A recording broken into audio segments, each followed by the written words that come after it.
this is an iHeart podcast. Guaranteed human. Brought to you by the reinvented 2012 Camry. It's ready. Are you? Welcome to Stuff You Should Know from HowStuffWorks.com.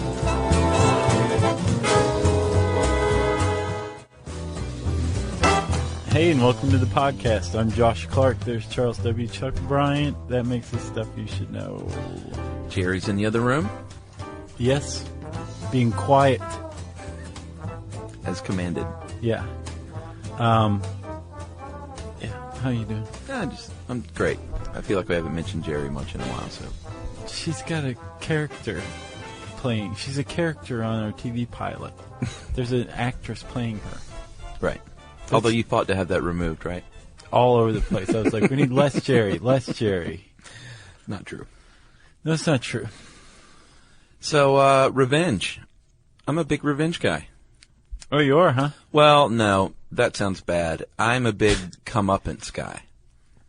Injustice guy. Sideline rooters? You know, when people get their comeuppance and justice is served, that's a very, very satisfying experience for me. Well, friend, you would have done well to have lived in Babylon around the 1760s BC. Oh, yeah, with the gardens. I love that stuff. There were hanging gardens. I would have been all over it. Yeah. Gardens figured prominently in Babylon. Sure. Especially, Chuck, I think you would have enjoyed living under King Hammurabi. Yeah, the code. He's the guy who came up with the code. We take it, that whole eye for an eye thing that you would stand on the sidelines and be like, take out his eye, take out his eye. He took the other guy's eye. I'm not like that because people are going to think I'm some violent person. No, you definitely are not. Can come in many forms. I know exactly what you're talking about. You know I'm just what I mean. giving you a hard time. Like Shawshank. Or Brooks hung himself? No, comeuppance against the warden. That's satisfying to me to see that in a movie. I don't remember what happened to the warden. Refresh my memory. Well, he ended up... boy, should I not spoil it? I think it's fine. He ended up shooting himself as the cops descended upon him. What did he do wrong? What did he do wrong?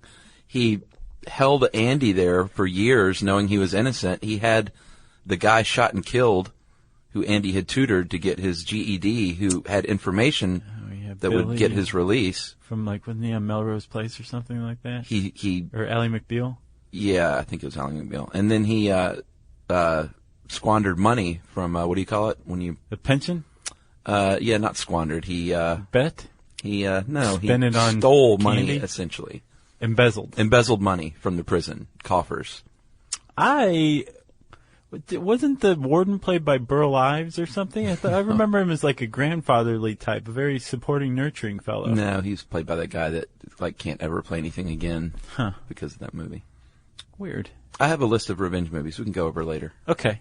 Oh, yeah, there's plenty of those. Remember, there's a whole exploitation subgenre. Yeah. Like I Spit on Your Grave. That's on the list. But anyway, back to the Code of Hammurabi. We take for granted these days, Chuck, the eye for an eye. But this is literally the beginning of that. Yeah. And the beginning of systemic, uniform, socially sanctioned revenge. Sure.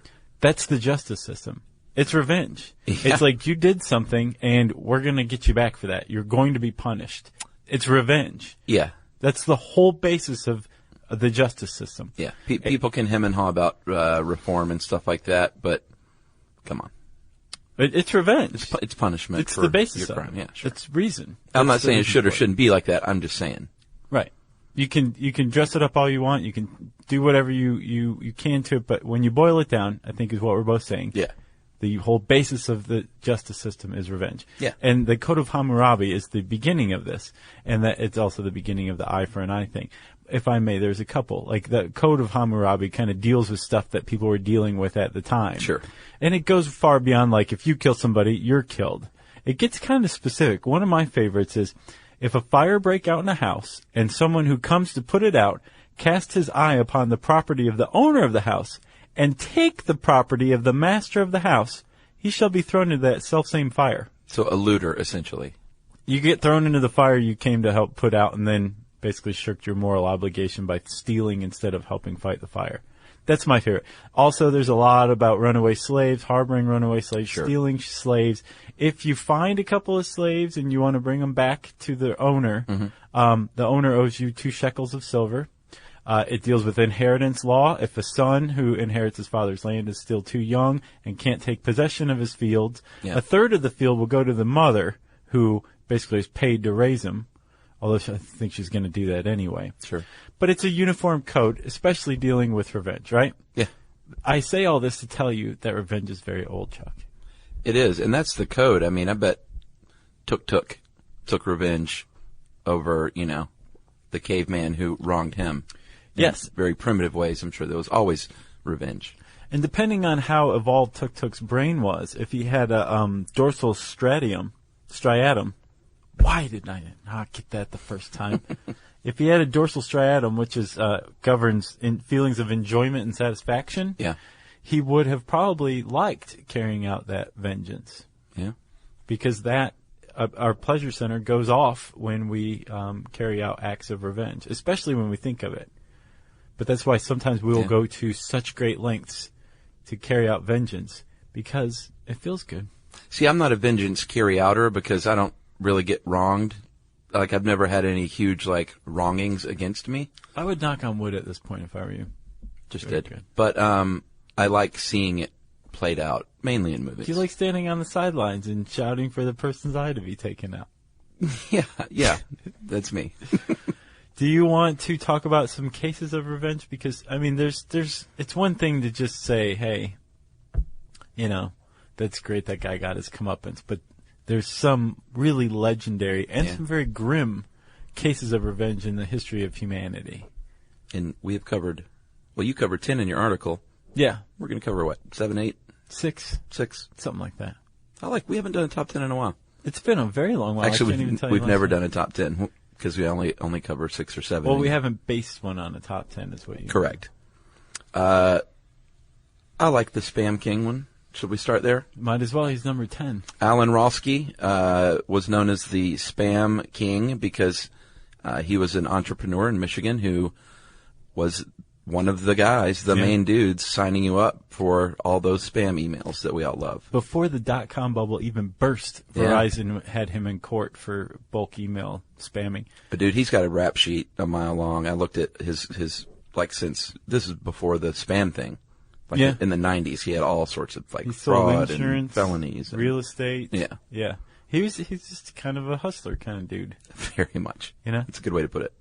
But he got his comeuppance in the way of a junk email of his own when his address was leaked online and then really leaked online. Well, the whole way it came out was there was in I think the Detroit Free Press, maybe one of the local papers, did a spotlight, just kind of a soft touch spotlight on his spacious 8,000 square foot home. Yeah, that he paid $700 for because it was Detroit. Sorry. This one was on you, man. I was just going to leave Detroit alone, but go ahead. Yeah. So this guy's showing off this man who's been referred to as, quote, vermin and, quote, scum. Yeah. Is showing off his 8,000 square foot house built on bulk email and spam. I bet he regrets that. And somehow I couldn't go back and find out his address leaked. In the article, it basically gave away his physical address. Right. And that was it. The trolls got him. The trolls got him and signed him up for basically everything under the sun as far as junk mail, physical junk mail goes, which we've done. Wow, we did podcasts in junk mail. Remember that? We did. Remember, we're get ago. rid of it. And that one guy was like, no, we're employed by junk mail. So at the peak of his junk mail receivership, he was getting hundreds of pounds, and he was... Every day. Yeah, he was pretty upset. I mean, I saw interviews with him today where he was like, I'm being harassed, and he was trying to get courts to do something, and they were just like, no. Mm-hmm. Comeuppance. I wish we had a trombone. Yeah, we should spice this up a little. Jerry, a trombone, please. She's like... Thank you, Jerry. Come on. All right. Did we cover him? He's in jail now. Yeah, he's inmate 19509-03. Wow, you did your research, because that was not in the article. We could send him a letter. to Morgantown Federal Correctional Institution. Yeah, he was Some apparently junk mail. was he doing? He was inside. Was it insider trading, or he created a pump and dump scheme? Some sort of penny stock manipulation scheme is what I wrote. Yep, and he's still in jail. Well, it was 2009. And he got a 51-month sentence. Yeah, but sometimes that doesn't mean much. No. Like time served. You're free. Yeah. But yeah, he's still there though. He definitely made some cash doing bulk email. It was clever at the time. It was just annoying. Yeah, sure. But hey, we all got Viagra out of it, so. We did. I didn't get mine. 47 Ronin? Okay, yeah. So my nephew's middle name is Ronan, and I'm still not convinced that my sister and her husband know what a Ronin is. I have a friend who named his kid Ronin. Does he know what Ronin is? I'll have to ask him. He's a fan of the show. Well, what's his name? I don't think he spells it this way, though. I think he spells it with an A. What's his name? Braxton. Braxton, do you know what a Ronin is? Answer us. Want me to text him? I don't think he spells it the same way. Well, let's tell everybody. A Ronin is a masterless samurai. Yeah. At this point, I feel like possibly, if you really want to do some digging, press pause on this one or just mark down your time code. Yeah. Go back and listen to our How Samurai Work podcast. That was a great one. Excellent episode. Yeah. And it will help you along with the rest of this. But if you don't feel like doing that, go back and listen to it anyway later on. But we'll give you the crib sheet. Basically, a samurai is pledged to the death to a single master, a daimyo. Yeah. Right? And that involves the samurai protecting the daimyo with his life. That involves the samurai carrying out vengeance if the daimyo is wronged or murdered or anything like that. And this is a lifetime contract. This is a lifetime affiliation. Remember, they're the opposite of ninja. Yeah. Which is also a really good episode, too. They were just the hired guns, right? Yes. If I remember correctly. The ninja were. Yes. The samurai were very loyal. Yes. Military advisors, just cool guys. They had huge hammer pants, too. And in this particular case of the 47 Ronin, during the Edo period, which was the early beginning of the 18th century in Japan, a man named Asano Naganori had some Ronin assigned to him, or that he had taken on. 47 of them. And Naganori was headed to Kyoto to hang out, which was the capital at the time. And he saw a man he didn't like. And still to this day, no one's quite sure. I was going to ask you that. No one knows. Okay. No one has any idea what the problem is, but these guys had beef, basically, as Biggie Smalls would have put it. They threw down. They did. Naganori pulled his sword out and slashed at the man. Didn't cause any harm or whatever, but this is Kyoto, the seat of power in Japan. Yeah. And he's just taking a swipe at some guy in front of everybody. Yeah. Important. Bad news. And in Japan, this is a really big deal. Well, yeah, so much so that they decided that he should commit seppuku, which we have covered before as well. Was that a separate one? No. What was that in? Was that in Samurai? Yeah. I think we really went into graphic detail. Yeah. We talked about the steps of seppuku because it's very specific. Right. So again, go listen to that episode. Yeah. And he did commit seppuku. Yeah. That day. Here's what I don't quite get. Lay it on me. Why didn't the guy Yoshinaka who he attacked, why didn't his Ronin come after? Well, he was dead. Why didn't his Ronin come after? He wasn't dead. No. Naganori is now dead. Right. So why did his people feel the need to take revenge when he's the one that started it? That is an excellent question, and that's what led to the deaths of these 47 Ronin. Okay. So let's talk about the story, and then we'll go into that, right? Okay. These Ronin basically hung out and waited 2 full years. Well, you know what they say. What? Revenge is a meal best served cold. Very nice. One of my favorite sayings. Is it really? One of my favorites? Mm-hmm. Oh, yeah. I just think it's witty and You think a lot about revenge, don't you? No, I just like that saying. It's a good one, It's true. I'm with you, yeah. It's like 2 years later, they don't know it's coming. Yeah, and those Japanese winters get pretty cold, so yeah. It had two winters had passed by the time the 47 Ronin decided to go pay a visit to the other guy. And they went and Yoshinaka was the other guy.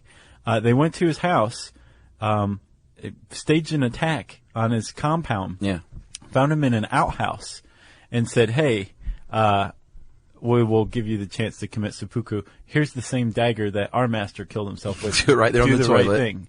And the guy just sat there and stared at him, and they gave him a beat and then said, okay, and they cut his head off. Yeah. And they took his head in a bucket and took it to their master's grave. Yeah, well, they cleaned it up. Did they? Yeah, apparently they washed it for some reason. I guess it was... Well, they're very tidy. Sure. They're a very tidy people, the Japanese are. And they took it to their master's grave and showed him the head and said, here you go. And then they took it to the Bakufu, the ruling council, and said, we're turning ourselves in. And the Bakufu said... The honorable thing. Yes. Maybe. There's a lot of discrepancy about what was the right thing to do or what wasn't, even at the time and still today. Right. But the Bakufu said, okay, go kill yourselves. You have to. We were down to 46 here. One supposedly was killed in the attack, whatever. But 46 Ronin committed suicide themselves. A lot of people died because this guy slashed at the other guy. Now, there's many schools of thought in this act of revenge. Yeah. The Ronin should have immediately gone to Yoshinaka's house and killed him. That may have gotten them out of the sentence to commit seppuku. Another school What, if they of hadn't thought- waited? Yeah. If they had been like, oh, well, let's carry out this vengeance right now. Oh, gotcha. Another school of thought is that they shouldn't have done anything. Sure. That the Bakufu had made a decision that their master had to kill himself and they had to abide by it. Sure. The samurai didn't see it that way. Well, that was their code, though. It's Yeah. not exactly the law of the land. No, and it's true. And that I think that connection between master and samurai supersedes anything the Bakufu came up with. But the last one, the hardest one for me to swallow, but is possibly correct, is that the 47 Ronin, or the 46, should have, after they took Yoshinaka's head, committed seppuku themselves right there. And that it was a grave act of cowardice to turn themselves in because it showed that they possibly hoped for a slap on the wrist. Interesting. Yeah. Or at the very least, the cutting off of their wrists. Yeah. Wow. Well, and there is... Japanese style is what that is. You point out the 47th Ronin, Terasaka Kichiman. There are reports that he was young and pardoned because of his age, Yep. and that he lived to be 87. Yeah, or he died in the attack. Yeah. And I think there Who were do you more believe? than 47, but there were 47 that assembled 2 years later and carried out revenge. Right. I believe. And there have been countless stories and movies and stuff about the 47 Ronin. Yeah, including the movie The 47 Ronin. There you go. That All was right. some big revenge, man. That was a roller coaster ride. Should we cover the Huguenots, the massacre? That one's pretty grim. Oh, we'll go over it real quick. I like the last line of it. Did you? I went back and reread it. I was like, that was a... Yeah, little nugget there at the end. We'll save it. During the Protestant Reformation, there was a lot of stuff going on in France, mainly a lot to be lost, as in 50% of the real estate in France allegedly was owned by the clergy of the Catholic Church. So they had a lot at stake. Yeah. So when the Protestants came a-calling, they were like, I don't know about you guys. Maybe we should kill you. There was a big problem there was a big rift between the Catholics and the Protestants, and it was largely over land, power. Sure. Because Money. if it's all controlled by the Catholics, that's hunky-dory for the Catholics. But then now if you have to divide everything in half, it's kind of a problem. So by 1572, in August, in Paris, it was a hot one. And there was a huge wedding between a French Protestant aristocrat, right? No, a French Huguenot aristocrat. Yeah. And a French Catholic which is French noblewoman. Protestant. Yeah. Okay. A French Huguenot, right. Yeah, and this was not a marriage that was endorsed by the papacy at all. No, It was but already really controversial. it was a huge affair on the social calendar. And so Paris was swarming with both Huguenots and Catholics that were there at this wedding, possibly the most awkward wedding of all time. Like sworn enemies in the same church, right? Yeah. The marriage goes off without a hitch, as far as I know. And almost immediately after it, Charles IX, who was the King of France, a devout Catholic, said, why don't we just take this opportunity to kill the military leader of the Huguenots since he's here in town? Yeah. And they did. And let's not stop there. No. Let's just keep killing people. And over the course of a week or so, I saw all kinds of numbers. Sure. Well, they didn't keep very good records in the 1570s. No, but legend has it that the rivers in Paris were so full of dead bodies that they could not eat fish for months Yeah. because of disease of dead bodies. Thousands, tens of thousands of French Protestants murdered Tens of women thousands, and children. up to 100,000. It started with the one guy, then it moved throughout Paris. Any Huguenot found was killed, and then it spilled over into the countryside, where basically the French king Charles IX carried out genocide against the Huguenots in France. So that was a big deal. Yeah, it sure was. All right, moving on. We're skipping over, I want to say, Dave Carroll, as per Chuck's request. Yes, but you can read that in the article. We're skipping Aaron Burr because you can hear about him, or you may have just heard about him in our dueling podcast. Yeah, good one. And let's go to Dr. Harley Crippen. Oh, we're doing him? Now, you want to skip him? No, that's fine. You take him, though. Okay. Because I thought we agreed not to do him. Okay. Dr. Hawley Harvey Crippen was a homeopathic doctor in London. Had a concert singer wife named Cora. Uh-huh. And He I was guess... a pipsqueak. Did you see his picture? No, was he tiny? Man, he was a pipsqueak. So he was mad because he's small, and apparently he didn't like his wife's voice because he took up with another lady. Mm-hmm. She found out about it and said, you know what, jerk? I'm out of here. I'm the one that has the money. Mm-hmm. I'm taking it with me. Mm-hmm. And after that, she went missing. Of course, he says, hey, I'm going to take my mistress. I'm going to move to, he sold her jewelry first. He told everybody that she was on a concert tour in Los Angeles and died there and was buried in the U.S. Pretty easy to figure out. Say goodbye, Cora. Yeah. So he set sail for the U.S. with his new mistress, I don't know if they were married, probably not his new wife.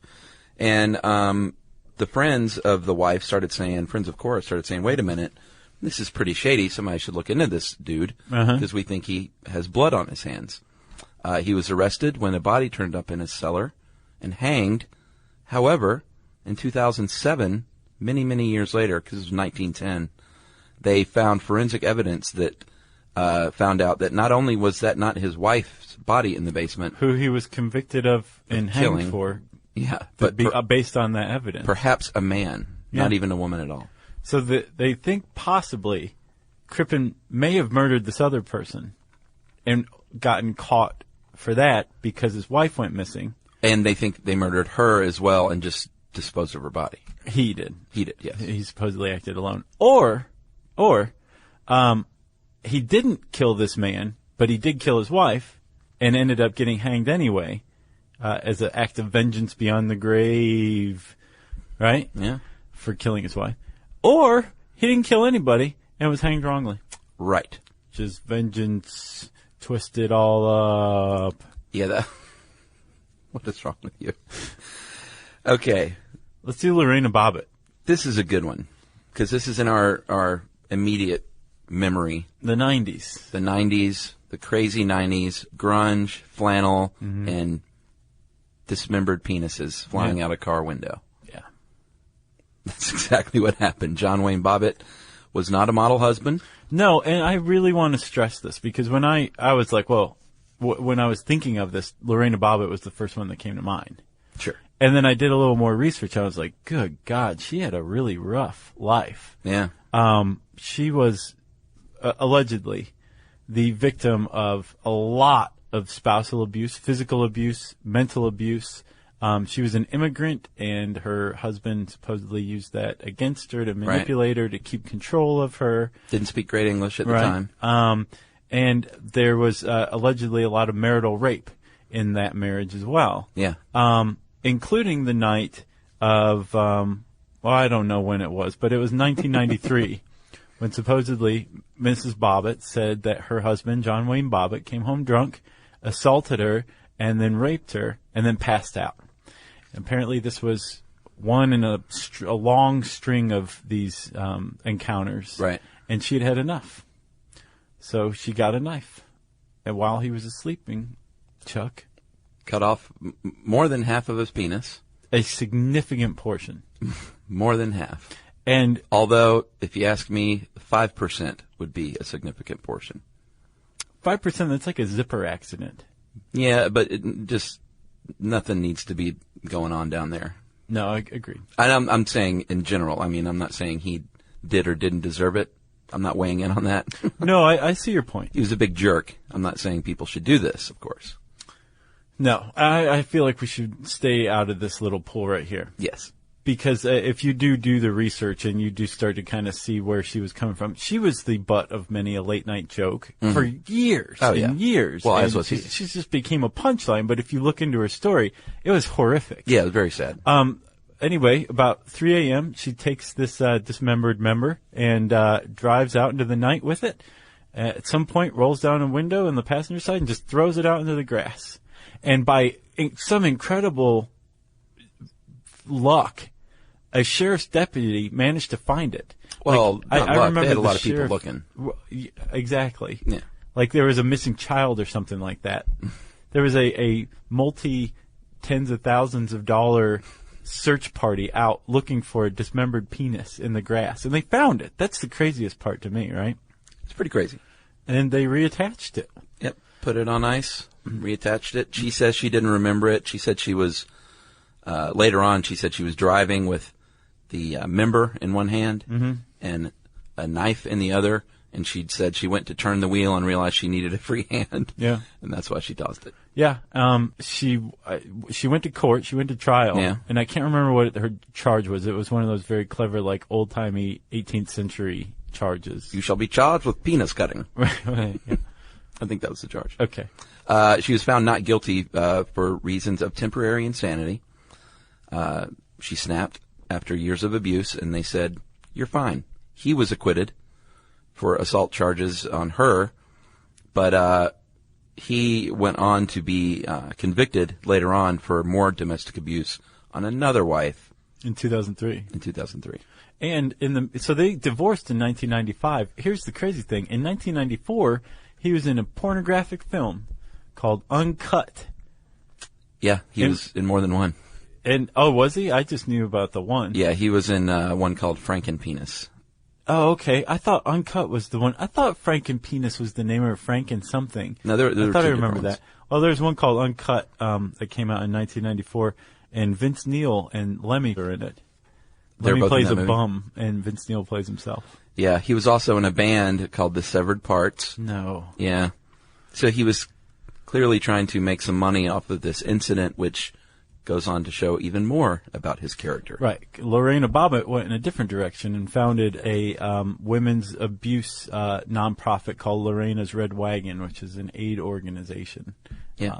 And she has a little girl now. She's, I don't know if she's remarried, but she's I believe she is. with the father and has a little girl. Uh-huh. And she was actually brought to court for attacking her mother after this too. Oh, is that right? Yeah, and she was let go for that as well. I didn't run into that one. Yeah. Man, nothing's ever black and white, is it? No. It's all gray, Josh. It's all gray. The next one's fairly close to black and white as far as revenge goes, Chuck. Yeah, this one is pretty good comeuppance. Let's hear it, buddy. Anthony Stockelman in 2006 was put in prison for molesting and murdering a 10-year-old girl named Katie Coleman. Mm-hmm. Horrific incident. His comeuppance came right away in the case of you're going to jail for life. And it wasn't like there was a lot of didn't he do it? Like, Yeah, sure. Apparently it was a slam dunk case. There were red carpet fibers that matched the carpet in his mom's house found at the scene. Yeah. His DNA was on the body and on a cigarette butt at the scene. And an eyewitness saw Katie Coleman riding in Anthony Stockelman's pickup truck that day. Yeah, so he copped a deal to avoid the death penalty. Mm-hmm. And went to prison for Sure. the rest of his life. Went to prison, and unfortunately he went to prison with Jared Harris, who was a burglary inmate, serving time for burglary, and also Katie Coleman's cousin. Yeah, and because they had a different last name, Indiana Board of Corrections missed that this was Katie Coleman's cousin. Yeah, because they would have. Did they look to avoid I would scenarios imagine, like that? sure. Okay. I don't know the rules. I would but think there'd be protocol for that kind of thing. Yeah, I would think so.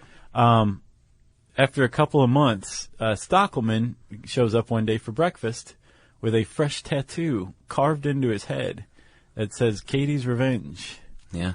in very, very big, prominent block letters. Like his entire forehead is covered in this amateur tattoo. Did you see it? Uh-huh. Yeah, I think one of the guards ended up posting that and got in trouble. Yeah. Posted the photo. So the Board of Corrections looked into it, said, oh, we can't implicate the cousin, so who knows who did it, and that was that. Yeah, well, no, he actually served extra time for assault.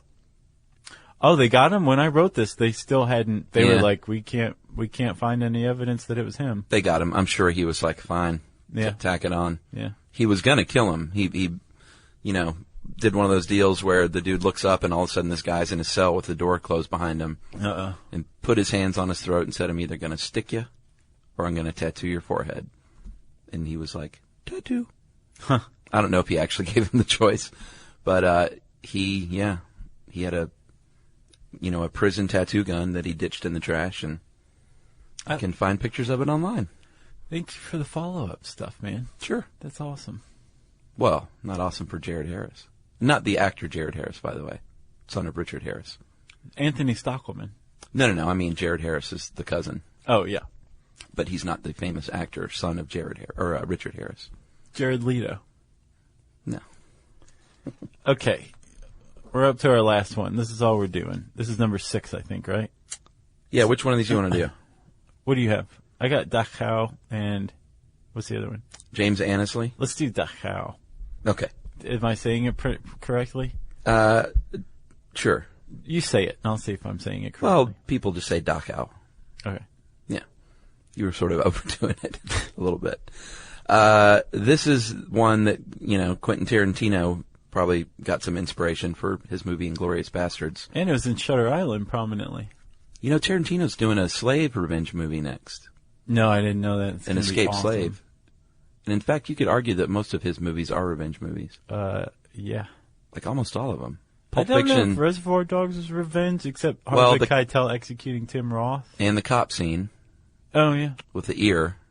But that wasn't really revenge. No. But That was Kill just Bill, torture. Kill Bill's a Total revenge movie. Yeah. The car one was revenge. Yeah. Inglourious Bastards was revenge. Yeah. And now the slave runaway. Pulp runaway Fiction, was there any revenge in there? Slave. Eh. There was more redemption than revenge. Yeah, I mean, revenge against the rapists. Oh, yeah, that was big time revenge. I'm going to call in some yeah. pipe hitting, Yeah. blow Hey. torches. Yeah, so there's been elements of revenge. Let's at least say that. Okay. Okay, so back to World War II. Did you know that Quentin Tarantino and Alan Ball, the writer of 6 Feet Under, have an ongoing feud that Tarantino's brought the law into? Really? Apparently, Alan Ball and his husband, or partner, one of the two, raise like tropical birds in their Los Angeles home. That sounds nice. And they have an aviary, and apparently it's not fully enclosed. And Quentin Tarantino, who lives next door, has to hear birds squawking all day and can't get any work done. Really? So he's like gone to court to basically get the court to tell Alan Ball to tell his birds to shut up. Interesting. Isn't it? And they I live actually next door to one another. Well, I know where that is then because I used to work for a director that supposedly lived a few houses down from QT. Oh, really? Because when I went and picked him up, he was like, "Hey, you know who lives right there? Quentin Tarantino." And I guess Alan Ball on the other side. Yeah. Who do you side with? I'm a big fan of both. Oh, yeah, I love Alan Ball and Tarantino. Yeah. I don't think you should keep birds in captivity, so I'm going to go with Tarantino on this one. All right. So now back to World War II? Finally. All right. Dachau obviously was one of the sites of the atrocities committed against the Jewish people at their prison camp there. Yeah. Awful, awful things happened. And when the American soldiers of the 45th Thunderbird Army Infantry Division showed up to take that camp, they exacted a little revenge. Well, they had a huge impetus. There was what was called the death car, the death train, which is 39 rail cars that were on a rail line that were parked basically just inside the camp walls. And they were literally overflowing with the dead and dying. Yeah. I think almost 3,000 corpses spilling out of these rail cars. And that's what these guys came upon, the members of the Thunderbird Army Infantry, the 45th Thunderbird Division, found this and apparently just snapped in what's the worst Army infantry atrocity carried out by any Allied force, supposedly, in World War II. And this is pretty atrocious. Well, I mean, they basically, there were different reports on what went on. I tried to look at a bunch of different ones, but we do know that they, at one point, lined some SS up against the wall, mowed them down with machine guns. So unarmed, by the way, and this is also, Dachau was the site where a lot of SS officers came to came to surrender. Right. They weren't even in the camp. This is like, oh, the Americans took this camp. I want to surrender. I'm going to go surrender. Right. And they were executed. And apparently, one report says that some of the U.S. soldiers gave some of the freed inmates guns and like shovels and things and said, have at it, fellas. Yeah. And they exacted their own revenge, some of the Jewish inmates. That one I have fewer problems with. Yeah, of course. But apparently General George S. Patton had no problem with any of it. Some of the people there, some of the Army guys, the U.S. Army guys, I would probably say the lion's share, had a problem with what was going on and complained, filed a report. And there was a classified Army investigation that said, yeah, this happened, and there were about 28 unarmed Germans that were executed at Dachau that day. And, here's all the evidence. Patton threw the stuff in the trash and said, you guys go home, forget this ever happened. But one copy was put in the National Archives. It was mislabeled, and it sat there until 1987. And no one had any clue about it until the Boston Globe did like this 4 or 5 part series on the Dachau massacre in 2001, and that finally brought it to light. Wow. Yeah. So that's number 2. Well, they weren't labeled in order of importance. They were just 10, right? It even says in no particular order. Yeah, because it's kind of sick to say, like, this is the best or this is the worst. Exactly. In cases like this. I did go to Film School Rejects, though, which is a fun website, because I just started thinking about revenge movies. It's a common theme. And they listed, this is their top 10, Commando. Oh, yeah, that's a good one. Gladiator. Yeah. Friday, Jerry laughed because we both said meh. Friday the 13th. Yeah. Yeah. Well, those kids watched her son drown. Yeah, oh, that's true. Ben-Hur, one of the granddaddies of all revenge movies. I never saw it. Good one. I am Ben-Hur. I am Ben-Hur. I am Ben-Hur. Like Straw that? Dogs? Yeah, that one. Straw Dogs was crazy. We were just talking about the other day. That was disturbing. Kill Bill 1 and 2. Yeah. Once Upon a Time in the West. I never saw that one either. It's supposed to be awesome, though. That's a good one. The Virgin Spring, which I have not seen. That was a Bergman picture. Okay. And The Godfather, which I didn't really see that as a revenge pick. Revenge? Yeah. And they said Death Wish is the number 1. Yeah. But they didn't have Old Boy on there. Oh, wow, yeah. Which is the ultimate revenge movie. That's as revenge as it gets. Yeah, so then I trolled some other top 10 lists and some of the other ones that made the list. Memento. Yeah. Mad Max. Carrie. Mm-hmm. Great revenge movie. Inglourious Bastards, obviously. The Professional. The Crow. Hard Candy. Okay. Which you should see. I will. Not to be confused with Jawbreaker, I'll bet. Have you ever seen that movie? No, I didn't see that. It was good, surprisingly. Oh, yeah. I Spit on Your Grave. Yeah. Irreversible. That one was pretty hardcore. Yumi likes that movie. I haven't seen it yet. Irreversible? Yeah, she said it's really good. It's really tough to watch, but she said it was a good movie. It is. Well, it's a rape revenge, so those are always the best. What about Last House on the Left? That's a rape revenge. That's like the rape revenge one. That was next on my list. Or was that before or after I Spit on Your Grave? When was I Spit on Your Grave? Does it have the date? No, I don't have the dates. Because Last House on the Left, I think, was 1972. Munich? Oh, yeah. I Spit on Your Grave was like 81. Was it? Yeah, Munich. That's a great revenge movie. Star Trek II, Wrath of Khan? No. Really? Yeah. Unforgiven, pretty good one. Uh-huh. I mean, great movie, but I wouldn't throw it in the super revenge category. Sure. And then Taken with Liam Neeson. I enjoyed that. I did too. I just can't get past Liam Neeson as an action star. You know, he has a set of very specific set of skills. Mm-hmm. And they make it unwatchable.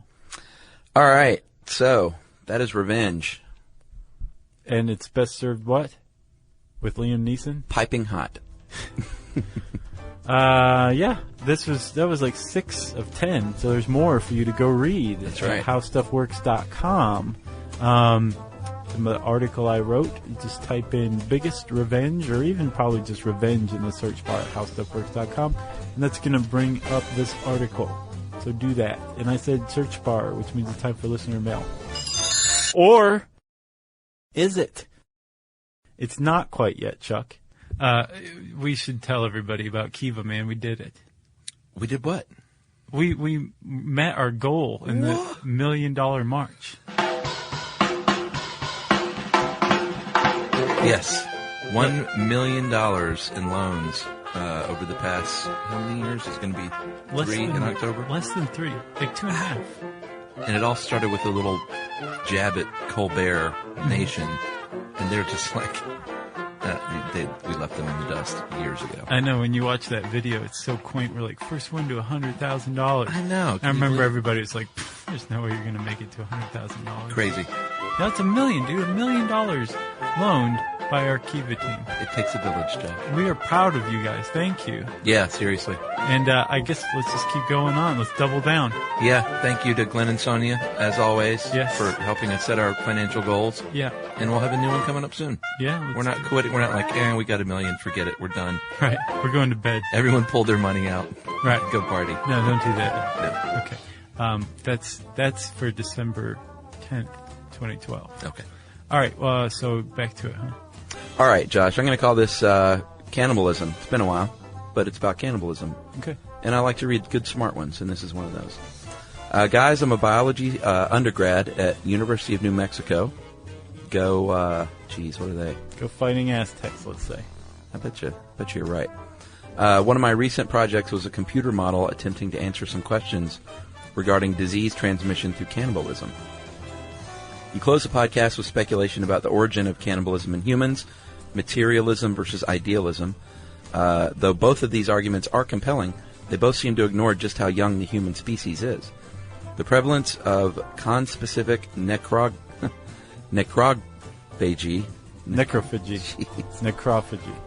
Let's say necrophagy. That sounds good. Yeah, man. I had that all worked out, That's too. eating the flesh of the dead. In other species provides evidence that cannibalism is significantly older than us.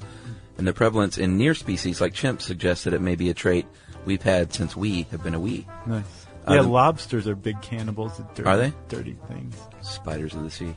The materialism versus idealism argument takes on all new facets when applied to chimps. Materialism doesn't hold very much water, as chimps are pretty well fed on fruits, and catching smaller simians is far easier and arguably adequate nutrition. Idealism begs the question of just how much chimps care about that sort of thing. Are they expecting some gain other than nutritional value, like spiritual or even just striking fear into the hearts of enemies? Are they even capable of this? My guess, which is just a guess, is that they kill for territorial reasons and then simply don't want to waste a large quantity of delicious dude. So that's what he thinks. Maybe we started that way and some cultures just held on to the practice, applying spiritual reasoning after the fact. And that is smart. And that is from Micah. Thanks, Micah. That is smart. From New Mexico. And if you... It was New Mexico State? Golden Gophers. No, that's Minnesota. No. The Bearcats. It's the New Mexico State Bearcats. No. Eagles. Hoyas. Bulldogs. No, that's our school, Georgia. If you had your interest piqued by Micah's assessment of cannibalism, you might want to go listen to our cannibalism podcast. We did an episode on it a while back, and it's one of our favorites. Pretty good. And let's see, what else? If you have a great revenge story, we want to hear it. Yeah, there's lots of internet revenge going on. I was going to talk about some of it, like people who post anonymous things. And all that?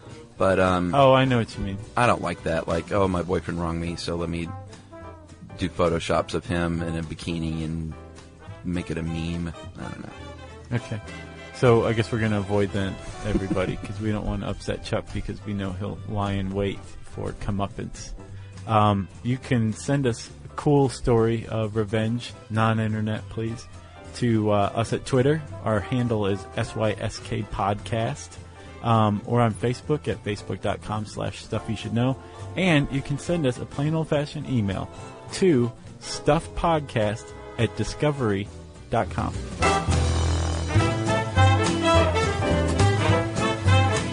Be sure to check out our new video podcast, Stuff from the Future. Join How Stuff Works staff as we explore the most promising and perplexing possibilities of tomorrow. Brought to you by the reinvented 2012 Camry. It's ready. Are you? This is an iHeart podcast. Guaranteed Human.